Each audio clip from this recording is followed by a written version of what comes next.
السلام علیکم جی، میں ہوں عبدالوحید اور آج میں بتانا چاہ رہا ہوں سیالکوٹ ایک قتل ہوا ہے اور اس قتل کی وجہ یہ ویڈیو آپ دیکھ رہے ہیں کہ اس ویڈیو میں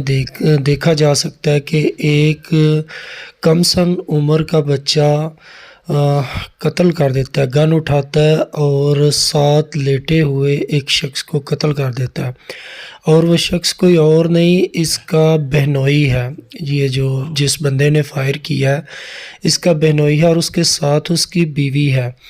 اور جب وہ فائر کرتا ہے تو بیوی اٹھ جاتی ہے اور وہ ایک فائر بیوی کی طرف بھی کرتا ہے، اس کی بیوی کی طرف بھی کرتا ہے جو کہ اس کی بہن ہے، جس بندے نے قتل کیا ہے اس کی بہن ہے وہ۔ اور دیکھا جائے تو اس میں اصل ملوث کون ہے، اس کا اصل سالہ ہی ملوث ہے، اس کی کس بنا پہ اس نے قتل کیا ہے، یا اس کی بیوی بھی ملوث ہے اس میں۔ بیوی کے بارے میں کہا جاتا ہے کہ یہ ایک کانسٹیبل ہے، پولیس میں بھرتی ہے یہ اور آن ڈیوٹی ہے۔ پولیس نے ان دونوں کو، یہ جو اس کا سالہ یہ تو باہر چلا گیا ہے، لیکن پولیس نے اس بندے کی جو رستم نامی شخص قتل ہوا ہے اس کی بیوی کو حراست میں لے لیا اور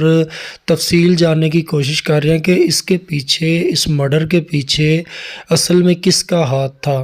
بیوی کا ہاتھ تھا یا اس سالے نے ہی کی ذاتی رنجش کی وجہ سے قتل کیا۔ اور دوسری بات، یہ جو رستم علی کی بیوی ہے یہ اس کی تیسری بیوی ہے اور یہ اس کی خالہ زاد بہن ہے، خالہ زاد کی بیٹی بھی لگتی ہے۔ اس کی جو بیوی تھی پہلے اس کی خالہ زاد بہن تھی جس سے اس نے اپنی تیسری شادی کی ہے، اور شادی کے کچھ ہی ماہ بعد، تقریباً 1 یا 2 ماہ بعد ہی یہ رستم علی قتل ہو جاتا ہے۔ رستم علی جو ہے وہ ایک پراپرٹی ڈیلر ہے، پراپرٹی کا کام کرتا تھا اور پکی کوٹلی میں، سیالکوٹ پکی کوٹلی میں اس کا آفس تھا۔ اب پولیس مزید تفصیل جان رہی ہے، مزید تحقیق کر رہی ہے کہ اصل قاتل کون ہے، بیوی یا سالہ۔